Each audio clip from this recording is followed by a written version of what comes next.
Good morning, everyone. This is Allison from Fanshawe Pioneer Village. Today we are outside of Trinity Church, and we are going to be exploring some of its stories and its history.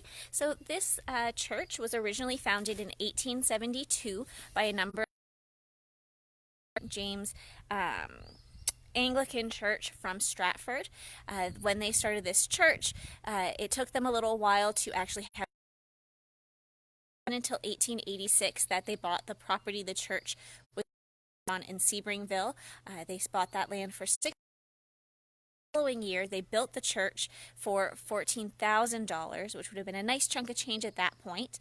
Originally, it didn't have the vestry or the small space behind me, which would have been the choir room and used for heating later.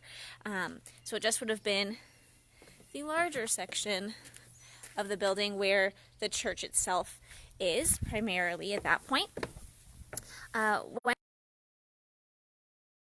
the congregation swelled to approximately 70 parishioners, and they had to eventually start a school Sunday school class in 1992 or 1902. Not 1992, 1902, for the 35 children that were part of this parish.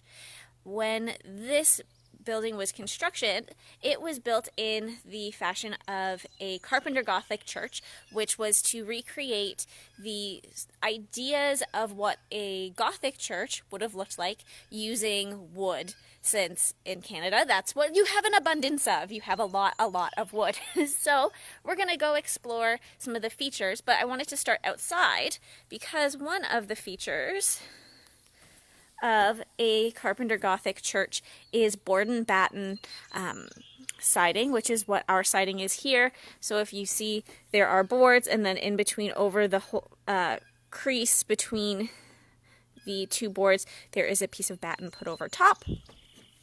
Another feature of carpenter gothic churches is long lines. So a lot of the windows in here, very, very long. Originally, carpenter gothic churches were traditionally white, painted with blue or black trim. Ours outside, the trim is green, which was another very common color, but the other two were more traditional. This church, the belfry, which we still use this bell, so the belfry is way up there. Not that you can see it particularly. Well, we'll go outside. We'll show you the belfry this way. The belfry was donated to the church as a gift in 1910 from St. James Anglican Church, which is the church that this originally was split off from.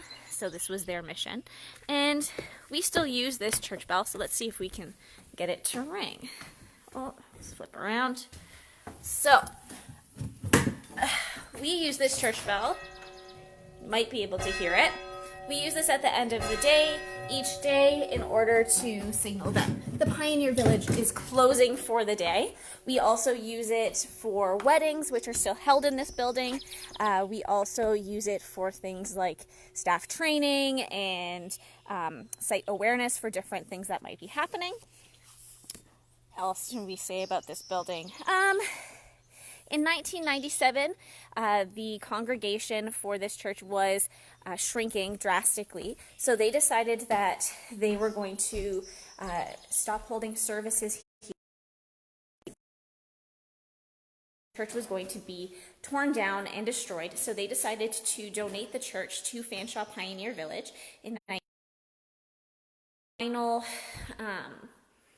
final church service, as well as one of their annual meetings, were held also in 1997 on the same day, and then shortly afterwards the Pioneer Village was able to move it, starting in the winter time. Actually, they moved the building. They cut the church into 3 pieces. They removed the belfry where we just were. They removed the vestry and the choir room, which now is where we have our heating system, since they did put heating into the building in 1963, which is when they added the belfry and the choir room that we use now. And then in 1997, as I say, they cut those 2 pieces off.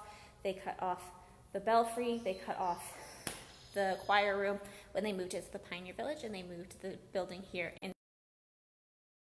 One of the neat things about this church of the Trinity to show shown through iconic imagery, not only through our stained glass, but primarily through representation of the number 3. So let's go around and we'll also show you some ideas of 3s.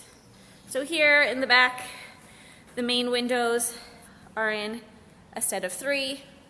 Our bays of windows are all in sets of 3s.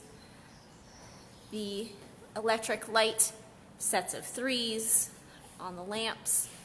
Above them, there are, in the scrollwork, trilliums in sets of 3s. So all kinds of just sets of 3s pretty much everywhere within this church in order to represent the Holy Trinity. And that was where they got their name from for the church.